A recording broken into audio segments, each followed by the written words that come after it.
ಬೆಂಗಳೂರು ಶಿಕ್ಷಕರ ಕ್ಷೇತ್ರದ ಚುನಾವಣೆಯಲ್ಲಿ ಕಾಂಗ್ರೆಸ್ ಅಭ್ಯರ್ಥಿ ಪುಟ್ಟಣ್ಣ 5ನೇ ಬಾರಿಗೆ ಗೆಲುವು ಕಂಡಿದ್ದಾರೆ. ಮೊದಲ ಪ್ರಾಶಸ್ತ್ಯದ ಮತದಲ್ಲೇ ದಾಖಲೆಯ ಗೆಲುವಾಗಿದೆ. ಮೈತ್ರಿ ಅಭ್ಯರ್ಥಿ ಎಪಿ ರಂಗನಾಥ್ ವಿರುದ್ಧ ಜಯಭೇರಿ ಬಾರಿಸಿದ್ದಾರೆ. 1507 ಮತಗಳಿಂದ ಗೆಲುವು ಪಡ್ಕೊಂಡಿದ್ದಾರೆ. ಬಿಜೆಪಿ ಜೆಡಿಎಸ್ ಮೈತ್ರಿ ಅಭ್ಯರ್ಥಿಗೆ ಇಲ್ಲಿ ಸೋಲಾಗಿದೆ. ಶಿಕ್ಷಕರ ಕ್ಷೇತ್ರದ ಚುನಾವಣೆಯಲ್ಲಿ ಗೆಲುವು ಸಾಧಿಸಿದ ಹಿನ್ನೆಲೆಯಲ್ಲಿ ಸಿಎಂ ಭೇಟಿಯಾಗಿ ಆಶೀರ್ವಾದ ಪಡೆದಿದ್ದಾರೆ. ಪುಟ್ಟಣ್ಣ ಮೈತ್ರಿ ಅಭ್ಯರ್ಥಿ ವಿರುದ್ಧ ಗೆದ್ದದ್ದು ಸಂತಸ ಅಂತ ಸಿಎಂ ಹೇಳಿದ್ದಾರೆ. ಈ ಗೆಲುವು ಶಿಕ್ಷಕರದ್ದು, ಇದನ್ನ ಶಿಕ್ಷಕರಿಗೆ ಅರ್ಪಿಸ್ತೇನೆ ಅಂತ ಪುಟ್ಟಣ್ಣ ಹೇಳಿದ್ದಾರೆ. ಸಮಸ್ತ ಶಿಕ್ಷಕ ಸಮುದಾಯಕ್ಕೆ ಅರ್ಪಿಸ್ತೀನಿ ನಾನು.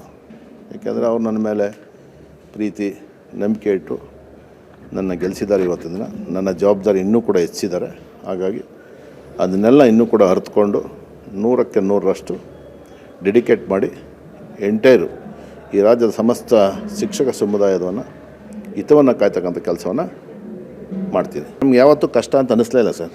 ಫಸ್ಟ್ ಎಲೆಕ್ಷನ್ ಮಾತ್ರ ಕಷ್ಟ ಆಗಿತ್ತು 2002ರಲ್ಲಿ. ಅದಾದಮೇಲೆ ಎಲ್ಲೂ ಕೂಡ ನಾನು ನಂಬಿಕೆ ಉಳಿಸ್ಕೊಂಡು ಕೆಲಸ ಮಾಡಿದೆ. ಹಾಗಾಗಿ ಶಿಕ್ಷಕರು ನನ್ನ ಕೈ ಬಿಡಲಿಲ್ಲ. ಮೈತ್ರಿ ಮಾಡ್ಕೊಂಡ್ರೆ ಶಿಕ್ಷಕರಲ್ಲ ಓಟ್ ಹಾಕೋದು ಸರ್, ಕಾರ್ಯಕರ್ತರಲ್ಲ. ಕಾರ್ಯಕರ್ತರು ಹೇಳ್ಬೋದು ಅಷ್ಟೇ, ಇವ್ರಿಗೆ ಓಟ್ ಹಾಕಿ ಅವ್ರಿಗೆ ಓಟ್ ಹಾಕಿ ಅಂತ. ಸೊ ಆದರೆ ಈ ಬಾರಿ ಒಳ್ಳೆ ಮತವನ್ನು ಕೊಟ್ಟು ಗೆಲ್ಸಿದ್ದಾರೆ. ಫಸ್ಟ್ ರೌಂಡೇ ಕ್ಲಿಯರ್ ಆಗಿದೆಯಲ್ಲ. ಕೋಟಾ ರೀಚ್ ಆಗಬೇಕಲ್ವಾ? ಕೋಟಾಗಿನ ಜಾಸ್ತಿ 1700 ಓಟ್ ಜಾಸ್ತಿ ಬಂದಿದೆ.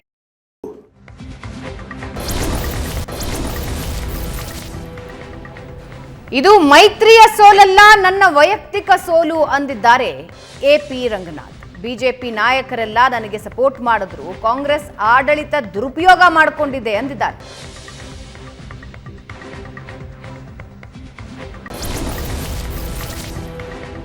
ಸೋಲನ್ನು ಗೌರವಪೂರ್ವಕವಾಗಿ ಸ್ವೀಕರಿಸಿದ್ದೇನೆ. ಆಡಳಿತ ಪಕ್ಷ ತಮ್ಮ ಏನು ಯಂತ್ರವನ್ನು ದುರುಪಯೋಗಪಡಿಸ್ಕೊಂಡು ಶಿಕ್ಷಣಾಧಿಕಾರಿಗಳಿರ್ಬೋದು, BEO, DDPI ಒತ್ತಡ ತಂದು ಈ ಚುನಾವಣೆಯನ್ನು ಗೆದ್ದಿದ್ದಾರೆ. ಅಲ್ಲ, ನಾನು ಎಲ್ಲ ನನ್ನ ಪ್ರೀತಿ ವಿಶ್ವಾಸದಿಂದ ಹೆಚ್ಚೆಚ್ಚು BJPಯ ನಾಯಕರು, ಕಾರ್ಯಕರ್ತರು ನನ್ನ JDS ಪಕ್ಷ ಅಂತ ಏನು ಟ್ರೀಟ್ ಮಾಡಿದ್ದೀರಾ, ಅವರ ಪಕ್ಷದವರಂತಲೇ ನನ್ನನ್ನು ಆಶೀರ್ವಾದ ಮಾಡಿದ್ದಾರೆ, ಕೆಲಸ ಮಾಡಿದ್ದಾರೆ, ನನಗೋಸ್ಕರ ದುಡಿದಿದ್ದಾರೆ. ಅವ್ರಿಗೆಲ್ಲ ನಮ್ಮ ಪಕ್ಷದ ಕಾರ್ಯಕರ್ತರಿಗೆ, ನಮ್ಮ ಪಕ್ಷದ ಮುಖಂಡರಿಗೆ, BJP ಪಕ್ಷದ ಮುಖಂಡರಿಗೆ, ಕಾರ್ಯಕರ್ತರಿಗೆ ನಾನು ಕೃತಜ್ಞತೆಗಳನ್ನು ಸಲ್ಲಿಸ್ತೇನೆ. ಇಲ್ಲ ಪ್ರಶಾಂತ್, ಈ ಚುನಾವಣೆಗಳ ಪ್ಯಾಟರ್ನ್ ಹೇಗಿರುತ್ತೆ, ಹೆಂಗೆ ನಡೆಯುತ್ತಿದ್ದು?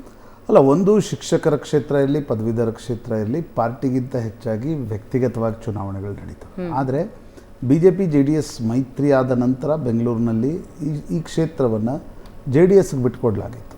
ಅತ್ಯಂತ ದೇವೇಗೌಡರ ಆತ್ಮೀಯರು ಇವರು ಎಪಿ ರಂಗನಾಥ್, ವಕೀಲರ ಸಂಘದ ಅಧ್ಯಕ್ಷರು ಎಲ್ಲ ಇದ್ದರು.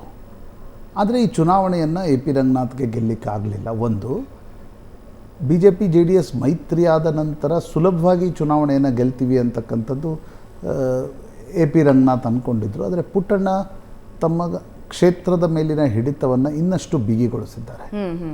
1507 ಮತಗಳಿಂದ ಮೊದಲನೇ ಸುತ್ತಿನಲ್ಲೇ 50%ಗಿಂತ ಜಾಸ್ತಿ ಮತಗಳು ಬಂದರೆ ಮೊದಲನೇ ಸುತ್ತಿನಲ್ಲೇ ಘೋಷಣೆ ಆಗುತ್ತೆ. ಆ ಮೊದಲನೇ ಸುತ್ತಿನಲ್ಲೇ ಪುಟ್ಟಣ್ಣ ಚುನಾವಣೆಯನ್ನು ಗೆದ್ದಿದ್ದಾರೆ. ಅವರು JDSನಲ್ಲೇ ಇದ್ದವರು. ಅಂದರೆ ಮೊದಲು ಕಾಂಗ್ರೆಸ್ಸಿನ NSUI ರಾಜ್ಯಾಧ್ಯಕ್ಷರೆಲ್ಲ ಆಗಿದ್ದರು ಇವರು ಪುಟ್ಟಣ್ಣ. ಅದಾದಮೇಲೆ JDSಗೆ ಹೋಗಿ ಕುಮಾರಸ್ವಾಮಿ ಅತ್ಯಂತ ಆತ್ಮೀಯ ಬಳಗದಲ್ಲಿದ್ದರು. ಅದಾದಮೇಲೆ BJPಗೆ ಹೋದರು. BJPಯಲ್ಲಿ ರಾಜೀನಾಮೆ ಕೊಟ್ಟು ಚುನಾವಣೆಯನ್ನು ರಾಜಾಜಿನಗರ ಕ್ಷೇತ್ರದಲ್ಲಿ ಕಾಂಗ್ರೆಸ್ ಟಿಕೆಟ್ ಮೇಲೆ ಎದುರಿಸಿದರು. ಅದು ಸುರೇಶ್ ಕುಮಾರ್ ವಿರುದ್ಧ ಸೋತ ನಂತರ ಕಾಂಗ್ರೆಸ್ ಅಭ್ಯರ್ಥಿಯಾಗಿ ವಿಧಾನ ಪರಿಷತ್ ಚುನಾವಣೆಯನ್ನು ಎದುರಿಸಿದರು. ಇದು ಮೇಲ್ನೋಟಕ್ಕೆ ಪಕ್ಷಗಳ ಬಲಾಬಲಕ್ಕಿಂತ ಪುಟ್ಟಣ್ಣವರ ವ್ಯಕ್ತಿಗತವಾಗಿರ್ತಕ್ಕಂಥ ಒಂದು ಗೆಲುವು ಅಂತಕ್ಕಂಥದ್ದು ಸ್ಪಷ್ಟ. ಆದರೆ ಇವತ್ತಿನ ಸಂದರ್ಭದಲ್ಲಿ ನೀವು ಮೈತ್ರಿ ಆದ ನಂತರ ಮತ್ತು ಸರ್ಕಾರ ಬಂದ ನಂತರ ಮೊದಲ ಒಂದು ಚುನಾವಣೆ ಇದು. ಆ ಕಾರಣದಿಂದ ಪುಟ್ಟಣ್ಣ ಅವರ ಗೆಲುವು ಕಾಂಗ್ರೆಸ್ಗೆ ಲೋಕಸಭಾ ಚುನಾವಣೆಗಿಂತ ಮುಂಚೆ ಒಂದು ಟಾನಿಕ್ ಅಂತ ಹೇಳ್ಬೋದು. ಆದರೆ ವಿಷಾದ ಅನಿಸ್ತಕ್ಕಂಥದ್ದು, ಪಾಠ ಮಾಡ್ತಕ್ಕಂಥ ಶಿಕ್ಷಕರು, ಲಕ್ಷಾಂತರ ವಿದ್ಯಾರ್ಥಿಗಳಿಗೆ ಪಾಠ ಮಾಡ್ತಕ್ಕಂಥ ಶಿಕ್ಷಕರಲ್ಲಿ 1239 ಓಟ್ಗಳು ತಿರಸ್ಕೃತಗೊಂಡಿವೆ. They are rejected. ಅಂದರೆ ಶಿಕ್ಷಕರು ವಿದ್ಯಾರ್ಥಿಗಳು ಸಿಲ್ಲಿ ಮಿಸ್ಟೇಕ್ಸ್ ಮಾಡ್ತಾರೆ. ಶಿಕ್ಷಕರು ವೋಟ್ ಹಾಕ್ಲಿಕ್ಕೂ ಬರಲ್ವಾ ಅಂತಕ್ಕಂಥ ಪ್ರಶ್ನೆ ಹೇಳುತ್ತೆ. 1507 ಮತಗಳ ಅಂತರದಿಂದ ಪುಟ್ಟಣ್ಣ ಗೆದ್ದಿದ್ದಾರೆ. 1239 ಮತಗಳು ತಿರಸ್ಕೃತಗೊಂಡಿವೆ. ಅಂದರೆ ಈ ತಿರಸ್ಕೃತಗೊಂಡಿದ್ದ 100% ಮತಗಳು AP ರಂಗನಾಥ್ ಬಂದಿದ್ದರು, ಪುಟ್ಟಣ್ಣನೇ ಗೆಲ್ತಿದ್ರು, ಆ ಪ್ರಶ್ನೆ ಬೇರೆ. ಆದರೆ ಶಿಕ್ಷಕರ ಕ್ಷೇತ್ರದಲ್ಲಿ ಇಷ್ಟೊಂದು ದೊಡ್ಡ ಪ್ರಮಾಣದಲ್ಲಿ ಮತಗಳು ತಿರಸ್ಕೃತಗೊಂಡಿರ್ತಕ್ಕಂಥದ್ದು ಬೇಸರವನ್ನು ಮೂಡಿಸುತ್ತೆ. ಒಂದು ರೈಟ್. ಪುಟ್ಟಣ್ಣ ಅವರಿಗೆ ಶುಭಾಶಯಗಳು. ಈಗ ಒಂದು ಬ್ರೇಕ್ ನಂತರ ಮತ್ತಷ್ಟು ಸುದ್ದಿ.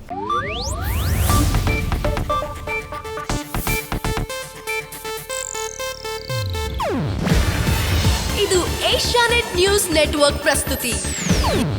ನೀವು ನೋಡ್ತಿದ್ದೀರಾ ಏಷ್ಯಾನೆಟ್ ಸುವರ್ಣ ನ್ಯೂಸ್.